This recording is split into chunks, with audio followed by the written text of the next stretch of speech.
ডাল আর ডিম একসাথে। ধন্যবাদ।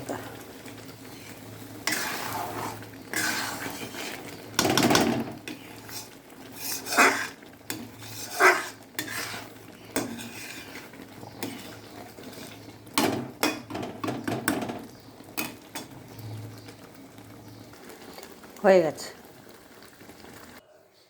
ছেলে কাজে যাবে, তাড়াহুড়ো করে কি বানাবো, সেই জন্য ডিম ডাল একসাথে করে টিফিন দিয়ে দিলাম। তা বন্ধুরা, এরকম ঝটপট সময় হাতে কম থাকলে ঝটপট এরকম বানিয়ে নেবেন ডিম দিয়ে ডাল। ভালো লাগে খেতে আর করতেও খুব ইজি। ধন্যবাদ।